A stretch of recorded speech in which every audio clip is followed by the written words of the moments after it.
Enséñame, Señor, tu palabra cada día, hazme entender tus misterios, tu revelación, porque tus mandamientos hoy son el gozo de mi corazón. Dame, Señor, tu palabra cada día, hazme entender tus misterios, tu revelación, porque tus mandamientos hoy son el gozo de mi corazón. Continuamos hoy estudiando el capítulo 13 del Evangelio según San Juan, y comenzaremos leyendo hoy los versículos 34 y 35.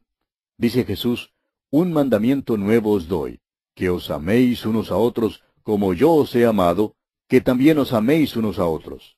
En esto conocerán todos que sois mis discípulos, si tuviereis amor los unos con los otros. Jesús da ahora a sus discípulos un nuevo mandamiento. Y creemos que algunos tienen la impresión de que Él dijo: en esto conocerán todos que sois mis discípulos, en que sois fundamentalistas. Ahora, hermano que nos escucha, creemos que en verdad es necesario ser fundamentalista en nuestra fe. Yo personalmente creo en la infalibilidad de la palabra de Dios, creo en la inspiración verbal y plenaria de las Escrituras, y creo en la deidad del Señor Jesucristo. Creo que Él murió en la cruz por la expiación del pecado, que murió una muerte sustitutiva y vicaria por los pecados del mundo. Creo también que Jesucristo resucitó corporalmente, que ascendió al cielo y que pronto viene personalmente para sacar a la iglesia del mundo. Pero quiero decir lo siguiente, amigo oyente, y quiero decirlo con mucho cuidado. El creer en esas cosas no es lo que convence al mundo inconverso. El mundo necesita un poquito de amor. Es de veras lamentable observar a dos creyentes de diferentes denominaciones y ver cómo se atacan, cómo critican sus diferencias denominacionales y cómo sacan a relucir los chismes más grandes de la una y la otra denominación sin tener cuidado de cuántos están a su alrededor. Y luego se quejan de que no pueden alcanzar a los perdidos. Pero, amigo oyente, ¿cómo van a alcanzarlos si no están ejerciendo una influencia positiva sobre ellos? Permítame decirle, amigo oyente, que no ganamos a los perdidos siendo caníbales, comiéndonos los unos a los otros, como dice el apóstol Pablo escribiendo a los Gálatas allá en el capítulo 5, versículo 15. Pero si os mordéis y os coméis unos a otros, mirad que también no os consumáis unos a otros. Este es el tipo de cosas que aleja a los inconversos de la iglesia hoy en día. Es por eso que no vienen para oír el Evangelio. Oyen el chisme, oyen la crítica, antes de que les sea posible oír el Evangelio. ¿Se da usted cuenta, amigo oyente, que el mandamiento más importante para un cristiano no es el de testificar ni el de servir, sino el de amar a los hermanos? Tertuliano escribe que el gobierno romano se perturbó en cuanto a la iglesia, pues estaba creciendo a saltos. Pero se preocupaba porque los cristianos nunca tenían incienso para ponerlo delante de la imagen del emperador. Por tanto, los romanos creían que pudieran ser desleales. Sucedió pues que unos espías fueron enviados a la iglesia y volvieron con el siguiente informe. Estos hombres, dijeron, son personas muy raras. Se reúnen juntos en un aposento vacío para la adoración. No tienen ninguna imagen, hablan de uno que se llama Jesús, el que está ausente, pero quien parece que llega en cualquier momento. ¿Y cuánto le aman? ¿Y cuánto se aman los unos a los otros? Hasta aquí el informe. Ahora, amigo oyente, si algunos espías vinieran en nuestros días para ver si nuestro cristianismo es genuino o no, y si asistieran a su iglesia, por ejemplo, ¿cuál sería la opinión de ellos? ¿Cree usted que regresarían con un informe que enfatice el gran amor que los cristianos tienen el uno por el otro? Piense en eso, amigo oyente. Continuemos ahora leyendo los versículos 36 al 38 de este capítulo 13 del Evangelio de Juan. Le dijo Simón Pedro: Señor, ¿a dónde vas? Jesús le respondió: A donde yo voy, no me puedes seguir ahora, mas me seguirás después. Le dijo Pedro: Señor, ¿por qué no te puedo seguir ahora? Mi vida pondré por ti. Jesús le respondió: ¿Tu vida pondrás por mí? De cierto te digo, no cantará el gallo sin que me hayas negado 3 veces. Tenemos aquí un hombre que es como nosotros. Creemos que si usted es un verdadero hijo de Dios, nunca vendería a Jesús como lo hizo Judas. El diablo no tiene control sobre usted, pero el Espíritu de Dios sí mora en usted. pero no hay ni uno de nosotros que no haría lo que hizo Simón Pedro. Su problema no fue que Satanás entró en su corazón, sino que confiaba en su propia carne. Creemos que este es también el problema de todos nosotros. Pedro verdaderamente amaba al Señor. Pedro estaba listo para defender al Señor. Sin embargo, el Señor tiene que tratar a Pedro como a un adolescente. Siempre estaba disparatando y no creemos que este hombre alcanzó la madurez mental ni espiritual sino hasta el día de Pentecostés. Lo único que él oyó de todo lo que Jesús había dicho era que Jesús se iba. Y reacciona igual como un niño que dice, ¿a dónde vas, papito? Yo quiero ir contigo. Su primera pregunta es, Señor, ¿a dónde vas? Y su segunda pregunta es, Señor, ¿por qué no te puedo seguir ahora? Cuando Jesús le contesta, a donde yo voy, no me puedes seguir ahora, mas me seguirás después, lo único que Pedro oyó fue la palabra ahora. Es como el niño que pide una galleta, y cuando la mamá le dice que no puede tener la galleta ahora, sino que va a tener que esperar hasta después de la cena, el niño se aprovecha de la palabra ahora. Quiere que le dé la galleta ahora, ahora mismo. No quiere esperar hasta después de la cena. Pedro era honesto y sincero. Quería seguir ahora al Señor a donde iba. Y en realidad Pedro luchó por su Señor, y hasta le cortó la oreja al siervo Malco. La razón por la cual solo le cortó la oreja era porque Pedro era pescador y no soldado. Pero esto no demuestra que él no era sincero. Luego, el Señor le dijo a Pedro que le negaría 3 veces antes de que el gallo cantara. Ya estaba oscuro. Y estamos seguros de que Pedro simplemente no pudo creer que antes del amanecer negaría al Señor. Ahora, ¿qué lección hay aquí para nosotros? Pedro confiaba mucho en sí mismo, y debemos aprender de esto que no debemos confiar en la carne. El apóstol Pablo dice allá en su segunda carta a los Corintios, capítulo 12, versículo 10, porque cuando soy débil, entonces soy fuerte. ¿Reconoce usted, amigo oyente, su propia debilidad? ¿O cree que es fuerte? Alguien le preguntó al evangelista Dwight L. Moody si él tenía suficiente gracia como para morir por Jesús. Él contestó, no, pues Cristo no me ha pedido morir por él. Pero si me lo pide, sé que me dará la gracia para morir por él. Nuestra propia carne es débil, amigo oyente, pero Dios nos dará la gracia para suplir todas nuestras necesidades. Y con esto terminamos el capítulo 13 y llegamos ahora al capítulo 14 de este Evangelio según San Juan.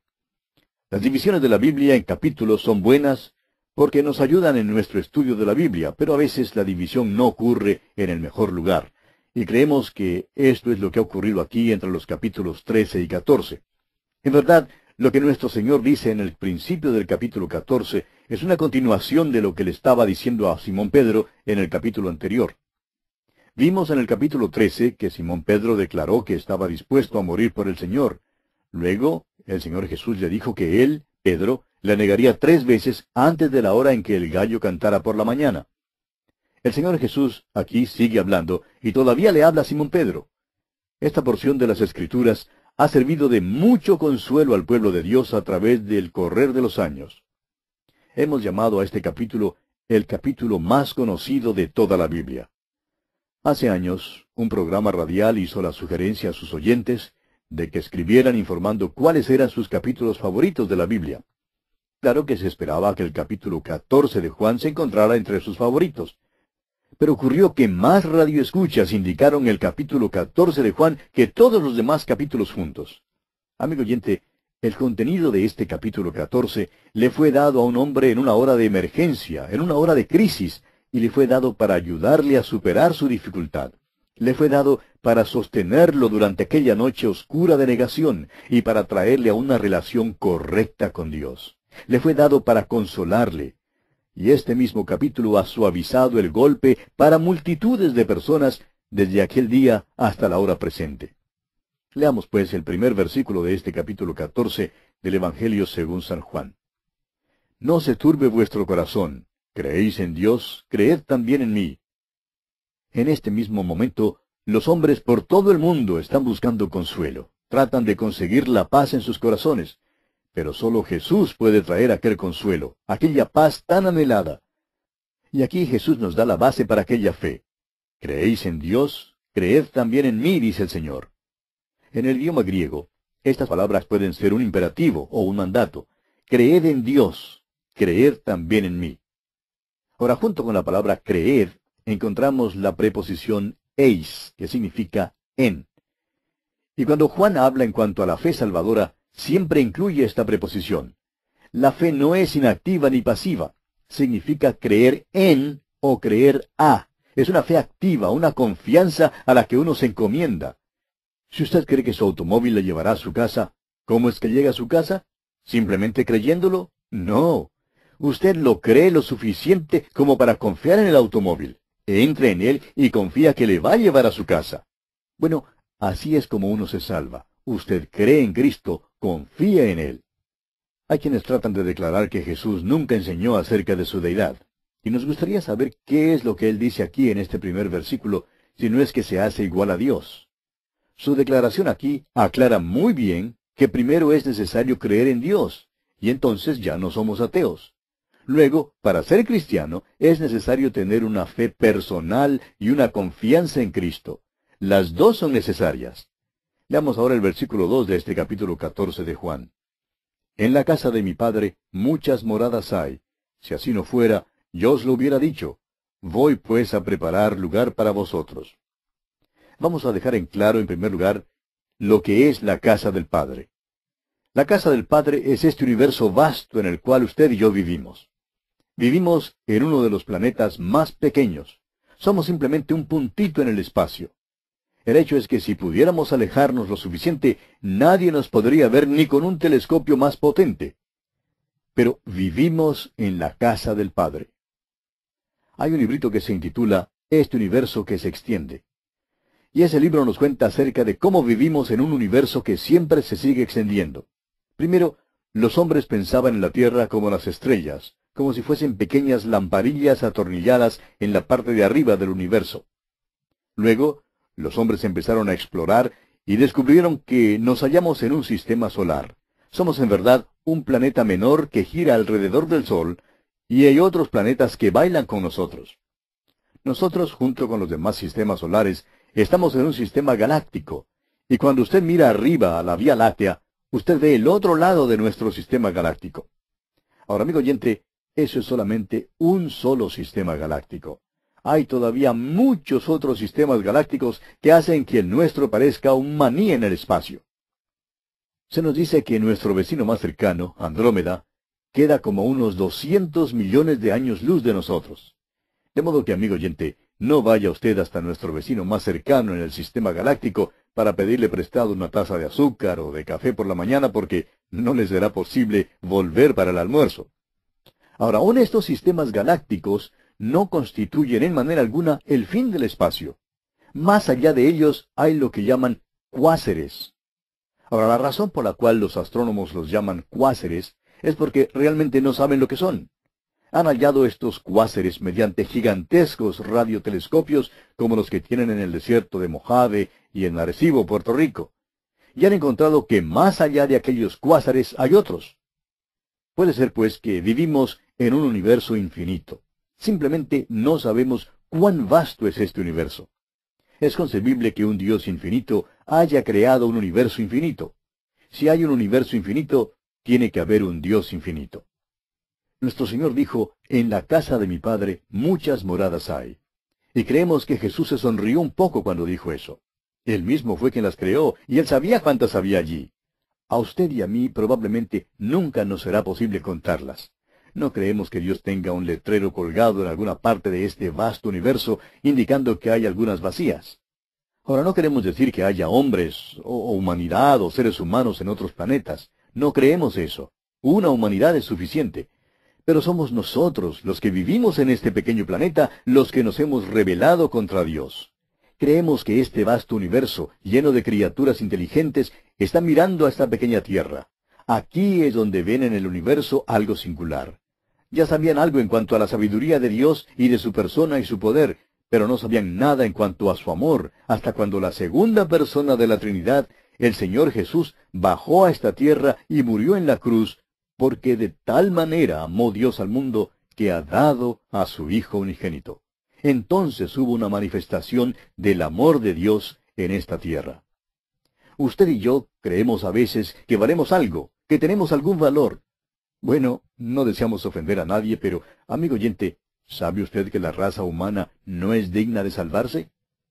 Dios bien pudo habernos quitado de esta pequeña tierra para empezar de nuevo. Podría habernos mandado fuera de la existencia sin perder mucho. Pero así no estaría demostrando su amor. Estaría demostrando la justicia, pero no el amor. Dios es justo, pero también nos ama. Eso es lo asombroso y lo más maravilloso de todo. Dios nos ama, le ama a usted y me ama a mí, amigo oyente, no porque seamos dignos de ser amados, sino a pesar del hecho de que somos totalmente depravados. Pertenecemos a esa clase de raza humana, y sin embargo, Dios nos ama. Jesús está diciendo aquí que este universo tan vasto está lleno de moradas. Si así no fuera, yo os lo hubiera dicho, dice él. Y con esto implica que o bien le creemos o no le creemos. Y continúa, voy pues a preparar lugar para vosotros. Esto es maravilloso, amigo oyente. Este vasto universo está lleno de muchas moradas, y sin embargo, Jesús ha ido a preparar un lugar especial para aquellos que son de él. Tratamos con un Dios grande y maravilloso. Jesús ha ido a preparar lugar para nosotros. Hoy en día, uno mira a los millones en este mundo y se pregunta si no nos perderemos en alguna parte. La declaración que Jesús hace es que si usted es hijo de Dios, Él está preparando un lugar para usted, y nadie más lo podrá ocupar sino solamente usted. Uno de los hombres que trabajó en la elaboración del espejo para el ojo del telescopio de 200 pulgadas en el Monte Palomar, decía que la primera vez que lo estaban esmerilando, habían errado en sus cálculos en algo así como 1/1000º de una pulgada. Cuando por fin terminaron, el pastor de la iglesia a la cual asistía este señor le preguntó qué era lo que veían por ese telescopio. Y le hacía esta misma pregunta semana tras semana. Por fin este señor se cansó de la pregunta de su pastor tan constante y a su vez le preguntó por qué tenía tanto interés él en saber. Bueno, le dijo el pastor, ustedes tienen metido el telescopio en la ventana de la casa de mi padre y me gustaría saber lo que se ve allí, porque Jesús me está preparando un lugar allí. Amigo oyente, esta es la primera vez en toda la Biblia donde se menciona que Dios va a llevar a alguien de este universo para ir allá a un lugar que Él ha preparado. Esta no era la esperanza del santo en el Antiguo Testamento. Dios nunca le prometió a Abraham llevarle a alguna estrella. Dios le dijo que haría su descendencia tan numerosa como las estrellas. Pero la promesa a Abraham fue el darle la tierra. La esperanza del Antiguo Testamento fue el establecimiento de un reino aquí en la tierra, donde moraría la paz, la justicia y el cumplimiento del propósito de Dios para esta tierra. Personalmente creemos que la expresión el reino de los cielos significa el reino de Dios sobre la tierra. Ese es el propósito de Dios. Dice el Salmo 2, versículo 6, pero yo he puesto mi rey sobre Sión, mi santo monte. Ese es el propósito terrenal de Dios, y Él está moviendo todo directa, pronta y firmemente hacia el día cuando ponga a los suyos en el trono aquí en la tierra. Ese será el reino de los cielos. Ese es el propósito terrenal de Dios. Esa es la esperanza del Antiguo Testamento. Ahora, esta es la primera vez que Jesús revela que va a llevar a un pueblo, principiando con los apóstoles de la iglesia, y que la iglesia ha de ser llevada de esta tierra para estar con Cristo en el lugar que Él está preparando. Esta es la primera vez que se hace mención de esto, pero no es la última vez. El apóstol Pablo habló de esto diciendo en su primera carta a los Tesalonicenses, capítulo 4, que el Señor mismo, con voz de mando, con voz de arcángel y con trompeta de Dios, descenderá del cielo. Él viene para llamar y para llevar a los suyos. Los muertos en Cristo resucitarán primero, y luego nosotros, los que vivimos en Cristo, seremos arrebatados para recibir al Señor en el aire. Y así estaremos siempre con el Señor en aquel lugar que Él nos ha preparado. El apóstol Juan en el libro de Apocalipsis nos dice que la ciudad, la Nueva Jerusalén, descenderá de Dios, del cielo. Y amigo oyente, será una nueva ciudad, un nuevo concepto de vivienda urbana, y allí es donde morará la iglesia por toda la eternidad. Continuemos leyendo ahora los versículos 3 y 4 de este capítulo 14 de Juan. Y si me fuere y os preparare lugar, vendré otra vez y os tomaré a mí mismo, para que donde yo estoy, vosotros también estéis. Y sabéis a dónde voy, y sabéis el camino. Jesús está levantando aquí a estos hombres a las alturas porque allí en el aposento alto la sombra de la cruz había caído sobre esa compañía, y el pecado había llamado a la misma puerta de aquel aposento alto. Nuestro Señor trata de levantarnos de lo presente a lo futuro, de lo material a lo espiritual, de lo terrenal a lo celestial. Jesús les dice dos cosas: el destino, que es el dónde, y el camino, que es el cómo. Ahora encontramos allí a un apóstol sentado que se llama Tomás, el que duda. Parece que siempre estaba haciendo preguntas y planteando dudas. Y nos alegramos de que él hubiera estado allí en ese día y que hubiera hecho la pregunta que hizo, porque era una buena pregunta. Y a nosotros también nos habría gustado haberla hecho si hubiéramos estado allí presentes. Si él no hubiera hecho la pregunta, pues nunca habríamos tenido la maravillosa respuesta. Veamos pues cuál es la pregunta de Tomás y la respuesta de Jesús aquí en los versículos 5 y 6 de este capítulo 14 de San Juan. Le dijo Tomás: Señor, no sabemos a dónde vas. ¿Cómo pues podemos saber el camino? Jesús le dijo: Yo soy el camino, y la verdad, y la vida. Nadie viene al Padre, sino por mí. Y vamos a dejar aquí por hoy, amigo oyente, porque nuestro tiempo ya ha tocado a su fin. Consideraremos esta respuesta de Jesús en nuestro próximo programa.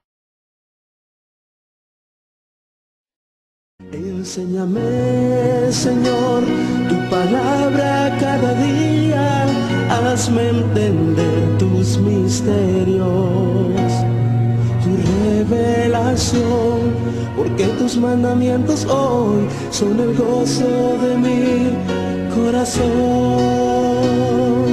Dame, Señor, tu palabra cada día, hazme entender tus misterios, tu revelación, porque tus mandamientos hoy son el gozo de mi corazón.